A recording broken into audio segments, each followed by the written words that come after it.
The Jesus filter is a system of thought and practice that prompts us to use Jesus' teachings and advocacies as the filter to base our reading, interpretation, and application of the Bible. Madalas natin naririnig ang katagang Jesus filter. Sa isang simpleng pananaw o sa simpleng pangunawa, ang sinasabi lang natin dito, ang Jesus filter ay paraan ng pag-iisip, paraan ng pag-unawa, paraan ng pag-aaral ng salita ng Diyos para higit nating maunawaan ang puso, ang kalooban ng ating Diyos kataas-taasan. Kasi nasa kalooban ni Jesus ang kabuuan ng mensahe ng Diyos.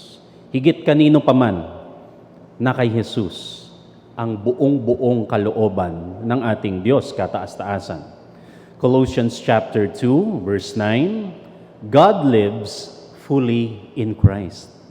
Ang kabuuan ng pagka-Diyos ng Diyos ay nakay Jesus. Ginawa ni Jesus na maging malinaw at para sa lahat ang kasulatan. Jesus adjust, Jesus revised, Jesus filtered the scriptures to make it enlightening, to make it practical, to make it loving, and be universal. At yan ang ating talakayan ngayong gabi. Yan ang ating pag-uusapan sa ating shared reflection na pinamagatan nating Jesus Filters. Paano nga ba nagiging salaan ang ating Panginoong Hesus ng mga katuruan? Paano siya nagiging salaan? Paano sinasala ng Panginoong Hesus ang mga kasulatan, ang mga aralin? At higit sa lahat, kailangan nating matunton bakit kailangang salain. Bakit kailangang i-filter? How does Jesus filter and why does Jesus need to filter? Yan ang ating talakayan here in Jesus Filters. We filter our reading, we filter our interpretation, and we filter our application of the Bible according to Jesus' teaching and advocacy because, first of all, Jesus is one with His Father, God Most High. Sinasala natin ang kabuuan ng kasulatan, the whole Bible. Actually, hindi lang yung Bible, lahat ng teaching na tinatanggap, naririnig, napapakinggan natin. Finifilter lahat yan through Jesus because Jesus is one with His Father, God Most High. John 1:18, no one has ever seen God. And take note, no one. Despite sa many other teachings na narinig natin na pinapa-fake news ng verse na ito, sinasabi niya, kahit ano pang marinig ninyo, fake news, no one has ever seen God. The only Son, who is truly God and is closest to the Father, has shown us what God is like. Jesus can show us what God is like because He is one with God, His Father. And we filter everything according to Jesus because all of God's Spirit, essence, and message, the whole message of God is in Jesus. And as Christians, Jesus is our supreme authority. Kasi tinawag pa natin yung sarili nating Christian, hindi naman pala si Jesus ang masusunod. Kaya nga nating tinawag na Christian kasi we follow Jesus Christ. So Jesus is our supreme authority. Kung Christian nga, ha? So, dapat si Jesus ang nasusunod. Colossians chapter 1:15, the Son is the image of the invisible God, the firstborn over all creation. Si Jesus talaga. At makikita natin kung si Jesus ang basihan ng lahat ng katuruan. Actually, si Jesus mismo, Jesus Himself, filters the scriptures. Si Jesus mismo, pinifilter niya ang scripture. Paano niya finilter? By aligning how the scripture should be understood. Kung merong dapat na pangunawa sa kasulatan, dapat according sa kung ano yung pangunawa ni Jesus. Kagaya halimbawa sa Matthew 22, verse 36 to 40, minsan may nagtanong, Teacher, what is the most important commandment in the law? Familiar itong eksena na ito? May lumapit kay Jesus na isang expert din naman ng kasulatan. Tapos tinanong niya si Jesus, ano po ba talaga ang pinaka-importante? Sa dinami-dami kasi. Jesus answered, verse 37, "Love the Lord your God with all your heart, soul, and mind. This is the first and most important commandment. And the second most important commandment is like this one. And it is, love others as much as you love yourself. All the law of Moses and the books of the prophets are based on these two commandments." Paano daw finilter ni Jesus ang kasulatan? Ito, isang malinaw na case example. Inalign ni Jesus yung scripture. Kung scripture ang pagbabasihan, sabi sa Deuteronomy, what is the most important commandment? Love the Lord your God with all your heart, soul, and mind. Period. Doon nagtatapos. Kung scripture ang pagbabasihan, ha? Pero ang ginawa ni Jesus, dinugtungan niya. Oops, hindi pa tapos. And the second one is this. Idugtong mo to. Love others as much as you love yourself. So kita mo yung filtering na yon. Hindi siya nag-stop, hindi siya tumigil doon sa love your God with all your heart, soul, and mind lang. Dinugtungan niya. So there is already a redefinition na nangyayari. Bagong definition, bagong pagtingin. Kasi dinugtungan niya. Sa Old Testament, hindi magkasama yun. So inalign ni Jesus. Furthermore, Jesus himself filters. How? By prioritizing what is really important in the scriptures. Kasi sinasabi mismo ni Jesus, hindi lahat mahalaga sa scripture. And meron nga diyang walang halaga, walang saysay.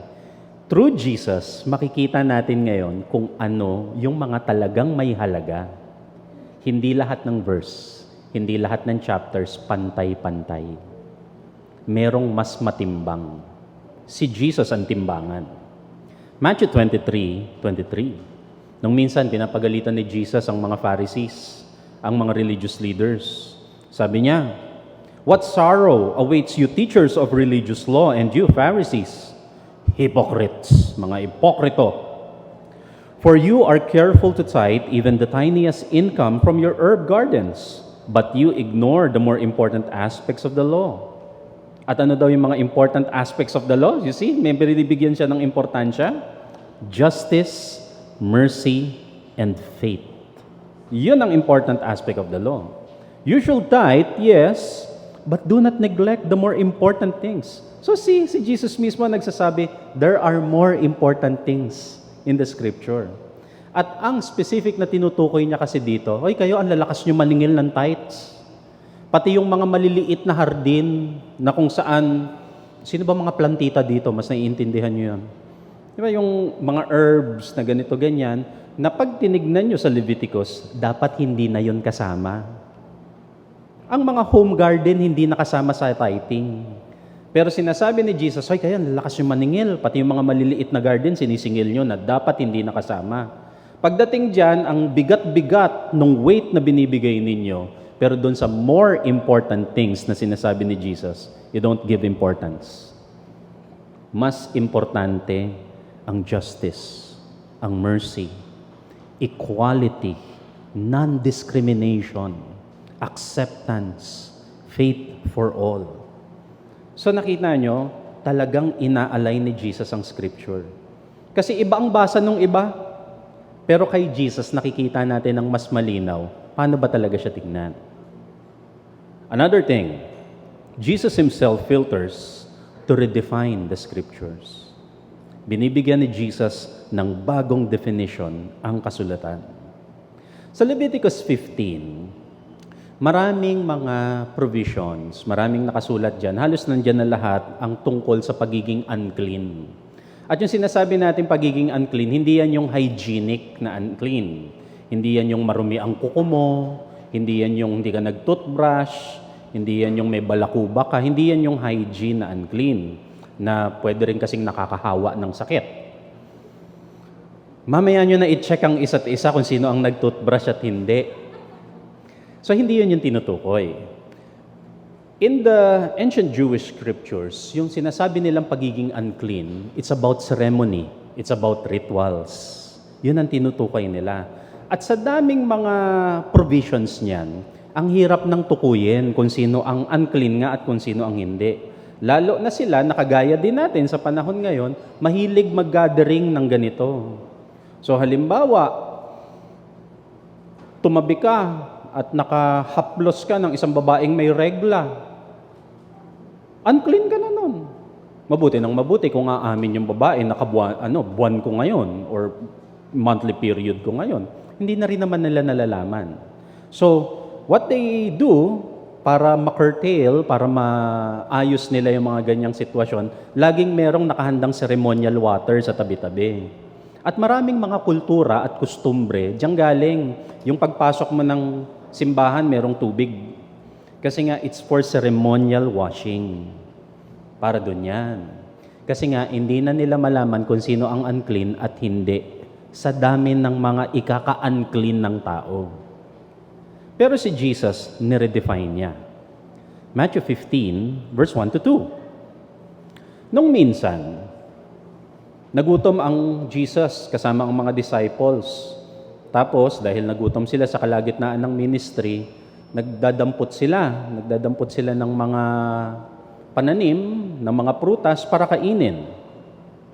Some Pharisees and teachers of religious law now arrived from Jerusalem to see Jesus. They asked him, "Why do your disciples disobey our age-old tradition? For they ignore our tradition of ceremonial hand-washing before they eat." Kasi nga, hindi mo na malaman kung sino ang clean at sino hindi. So, kailangan meron ceremonial washing basin dyan para maghugas muna bago kumain. Sumugod ang mga taga-Jerusalem, ang mga taga-Central Temple at nagtatanong, may nabalitaan kami na ikaw bilang teacher, pinapasunod mo doon sa mga disipulo na sumusunod sa iyo, hindi daw kayo nagpa-practice ng ceremonial hand washing, kagaya ng ginagawa natin mula pa nung sinauna. Matthew 15, 10 to 11, ang sagot ni Jesus. Jesus called to the crowd to come and hear. O para isang sagutan na lang, sabi ni Jesus. Hali kayo lahat, makinig. Listen, he said, and try to understand. It is not what goes into your mouth that defiles you.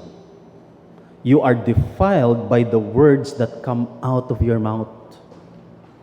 Usapang unclean ba ikanyo? Sabi niya ganun. Hali kayo, magsiupo at makinig. Ang talagang nagpapa-unclean sa tao, hindi yung pumapasok sa bibig niya. Hindi yung dumadapo sa katawan niya. Yung issue ng unclean, hindi yan yon, sabi ni Jesus. Ang talagang nagpapa-unclean sa mga tao, yung lumalabas mula sa kalooban ng puso niya. Redefinition. Bagong definition. Malamang tinatanong siya nung mga panahon na yon, anong verse yan? Walang verse kasi hindi pa nakasulat. Nire-redefine niya nga Kaya nga, ito yung isang makikita nating malinaw dito. Hindi lahat may verse. Kaya, Jesus filters. Importanteng finifilter ang lahat ng bagay. Kasi hindi lahat may verse. At kadalasan pa nga, pag may verse, nagtatalo-talo. While the verses and the chapters are important to us in the Bible, hindi yan pwedeng basahin alone. Kailangan may guidance ng Espiritu ni Jesus. Kaya nga, Jesus filters. At nung minsan pa, meron pang ginawa si Jesus. Jesus filters to redefine the scriptures to highlight God's love and grace for all humanity. Bakit finifilter ni Jesus ang kasulatan? Para lumabas ang love and grace. Kasi ang kabuuan ng kasulatan, ginagamit pang judge. Ikaw, anong kasalanan mo ngayon? Checklist, check. According sa verse 1, ito na, sablay. So, may pang checklist. Pero, ang ginawa ni Jesus sa kasulatan, i-edit, i-revise, para lumabas ang biyaya, ang pag-ibig. Para hindi magsukatan ng mga tao. Kagaya halimbawa, kung scripture ang pagbabasihan, sabi sa Leviticus 20, verse 10 to 12, if a man commits adultery with another man's wife, with the wife of his neighbor, both the adulterer and the adulteress are to be put to death. So sabi niya, kung scripture at scripture, Pag may nahuling adulterer and adulteress, pareho silang put to death. Scripture. Walang filter. Pasok si Jesus. John 8:4-7. Minsan, merong nahuli nga noong time ni Jesus. At ang medyo kakatwa, ang nahuli na lang yung babae. So, wala na yung partner na lalaki. Baka may contact sa loob, nakalipad ng Singapore o Indonesia. Teacher, this woman was caught in the act of adultery. In the law of Moses, the law of Moses commanded us to stone such women. Now, what do you say? So, sabi kay Jesus, Sir, may nahuli kami. Di ba sabi sa scripture ganito? O anong say mo? Sabi ni Jesus, or ang sagot ni Jesus, Jesus straightened up and said to them, let any one of you who is without sin be the first to throw a stone at her. Sige, kung scripture. Pero ito ang kondisyones na ina-add niya ni Jesus. Sino ang walang kasalanan? Maunang pumukol. At alam na natin yung ending ng kwento. The point here is, Jesus filters. Hindi mahirap makita na saan na-imbento yan, Jesus filter na yan. Sa day by day lang naman meron yan.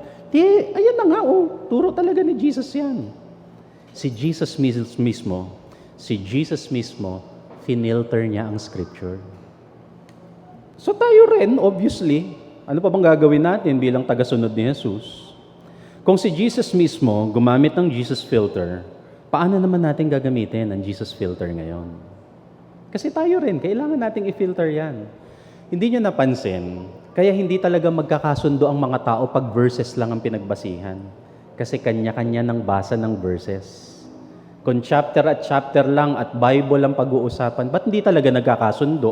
Sa dami ng translation ng Bible, ang dami-daming translation, ba't di pa rin magkakasundo? Kasi nga, written word yan.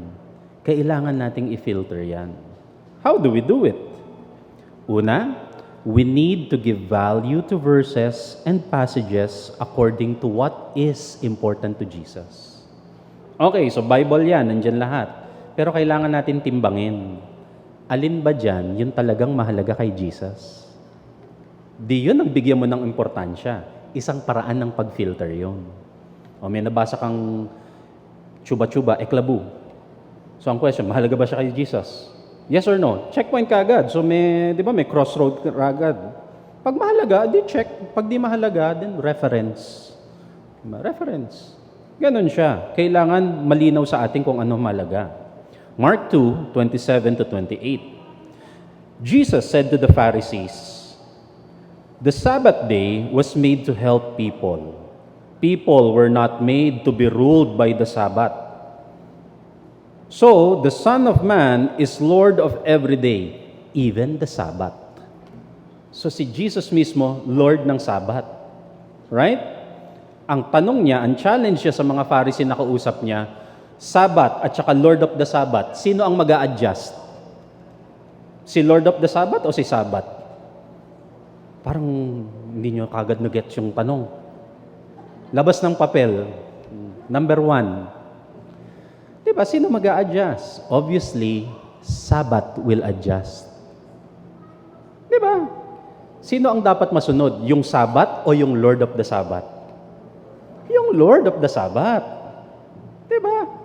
So, kaya nga yung palang sukatan na siya eh. Paano natin ngayon ipoformat yung mga Sabbath day natin, yung mga Sundays natin? Dapat according to Jesus. Scriptures ang nag-a-adjust kay Jesus and not the other way around. Dapat malinaw yun. Hindi si Jesus yung isinushoot natin doon sa interpretation. Yung verse ang dapat mag-shoot kay Jesus. Secondly, how do we apply the Jesus filter? Read the Bible in the lens of love and grace. Kasi yun ang mensahe ni Jesus. Kung babasahin, aaralin ng Bible, dapat luminaw, dapat lumitaw ang pag-ibig at biyaya. And therefore, if you find something cruel in the Bible, if you find something oppressive, if you find something burdensome, magteka-teka. Slow down. Connect with the Spirit. And filter through the real message of Jesus. Kasi ang dami-dami po na mga burdensome na provision sa scriptures. Kaya kailangan siyang i-filter. Kaya nga yung mga bata umaangal, yung mga maliliit na bata, di ba po ba pag Sunday, Sabat, bakit po may Sunday school? Di po ba dapat araw ng pahinga? May point yung bata na 3-year-old. So how do we really apply and filter the scriptures? And another thing na kailangan nating maisapuso, malinawan, mga kasama, mga kaibigan, how do we filter the scriptures according to Jesus? We have to connect to the living word. Kailangan maging buhay sa atin ang living word. Kasi yes, there is the written word, pero merong living word. Mga bagay na hindi nakasulat, pero malinaw ang mensahe ng Panginoon doon. Ano yung tinutukoy ko? Yung tila or yung example pala na minsan nagkakape ka isang umaga, nagkakape ka sa may tabi ng ilog, tapos naririnig mo yung lagaslas ng tubig. O kaya, huwag ka nang lumayo kahit walang ilog, dun sa garden mo, sa bahay. Tinitignan mo yung mga halaman. Bakit nagkakaroon ka ng peace? Pagka ganon. Bakit pagka tinitignan mo, pag nanonood ka ng sunset, nai-inspire ka? Oh, bakit may peace? Bakit may inspiration? Anong verse yun? Walang verse. Pero bakit ang linaw ng mensahe ng Panginoon doon? Yun yung living word. Marami nakalimutan na ang living word. Puro verses, puro chapters na lang ang pinagbabasihan. Bakit pagka tuwing nakakarinig tayo ng halakhak ng bata, nadadamay tayo dun sa tuwa niya? Diba? Sabi nga nung kanta natin ng choir kanina, as gentle as the children's laughter. Bakit yun ang reference? Kasi merong spirit yung laughter ng children. Kaso nakalimutan na natin yung living word. Yung maging sensitive sa presence ng Panginoon. Kasi nasanay nga tayo, anong verse, anong chapter? Saan sa Bible? Hindi lahat nakasulat. Sa Mark nga sabi, ang dami-dami pang ginawa ni Jesus, pero hindi lahat na isulat. Alam niyo yung sinasabi kong verse na yun sa Mark? Sabi sa Mark, kasi kung isusulat natin lahat ng ginawa ni Jesus, kulang ang lahat ng papel at tinta sa balat ng lupa. So obviously, merong hindi na isulat, merong hindi nakasulat. Kaya importante yung living word. And I invite you, my brothers and sisters, my friends, kumusta ang sensitivity niyo sa living word? Nade-develop yun pagka nananahimik kayo. When you connect through inspiration. When you connect through arts and music. Kaya nga, di ba, hindi ka nagbabasa ng Bible, nakikinig ka lang kamo ng praise and worship, gumagaan ang loob mo. O ba't gumaan ang loob? Anong verse? Wala ngang verse. Pero nandun ang mensahe ng Panginoon, malinaw.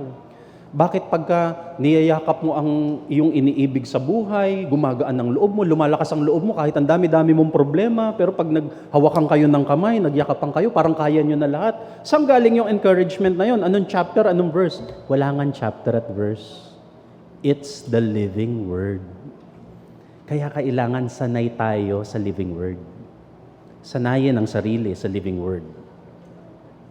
Romans chapter 13, verse 8, the person who loves others has done all that the law commands.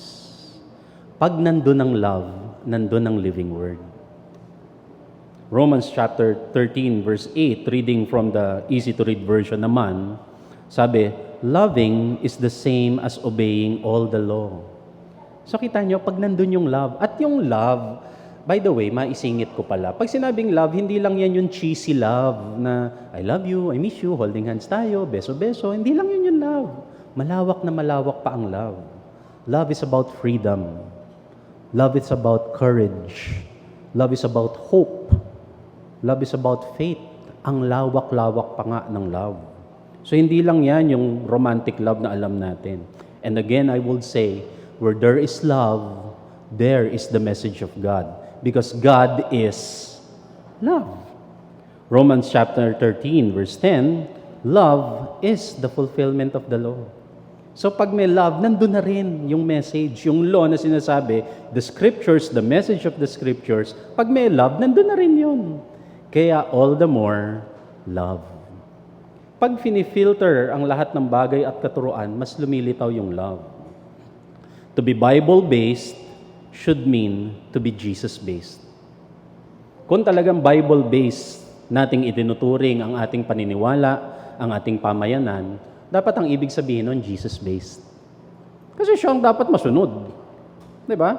Hindi yung scriptures ang nag-a-adjust or hindi si Jesus ang nag-a-adjust sa scriptures. Scriptures ang mag-a-adjust sa Kanya. During the Transfiguration, na makailang ulit ng pinag-aralan at itinuro ng Pastor Ed, Matthew 17, verse 2 to 5. Jesus' face shone like the sun, and his clothes became as white as the light. Just then, there appeared before them Moses and Elijah, talking with Jesus. So, nung minsan nagre-retreat sila sa taas ng bundok, biglang lumitaw. Kasama na ng mga disciples at saka ni Jesus, itong si Elijah, which represents the prophets, at si Moses, which represents the law. Sa kalituhan ni Peter, Peter said to Jesus, Lord, it is good for us to be here. If you wish, I will put up 3 shelters, one for you, one for Moses, and one for Elijah. Halika, mag-bonding muna tayo kasi minsan lang to, di ba? Mga ganong klase. Sabi niya, but while he was still speaking, while Peter was still speaking, a bright cloud covered them, and a voice from the cloud said, This is my Son, whom I love. With him I am well pleased. With him. So out of the 3, Jesus, Elijah, and Moses, sinasabi ng kataas-taasang Diyos, with him, with Jesus, I am well pleased. Listen to him. Ang linaw ng mensahe doon. Jesus is the filter because Jesus himself filters. Jesus is the living word. As long as we have Jesus in our minds and in our hearts, nandun ang living word. Kaya dapat sensitive tayo sa living word. When we read, when we interpret and apply the Bible, if we are reading the scriptures, dapat yan sa pananaw ni Jesus. And when we apply any teaching, dapat yan sa pananaw ng living word, which is Jesusness. Kasi nga, buhay ang living word. Dapat mataas ang sensitivity natin sa Kanya. Diba, parang sabi nga nung kanta, di ba? I see trees are green, red roses too. I see them bloom for me and you. And I say to myself, diba? Wala lang ng konti sa tono, pero nandun naman yung message. Pero diba, bakit may ganong realization yung writer, yung kumanta, na, pag nakita ko yung bulaklak, pag naririnig ko yung mga tawa ng bata, pag nakikita ko yung mga smile ninyo, ang wonderful pala ng world, no? Suddenly may inspiration, may encouragement. Saan galing verse yun? Hindi nga nakasulat, it's the living word. It's the living word. Jesus is the filter to the written word. Jesus is the living word. Kaya yun ang tuon natin. At mga kapatid, ang aking dalangin para sa bawat isa, sumain nyo lagi ang liwanag, ang lakas, ang inspiration ng buhay na salita ng Diyos sa pangalan ng Panginoong Hesus.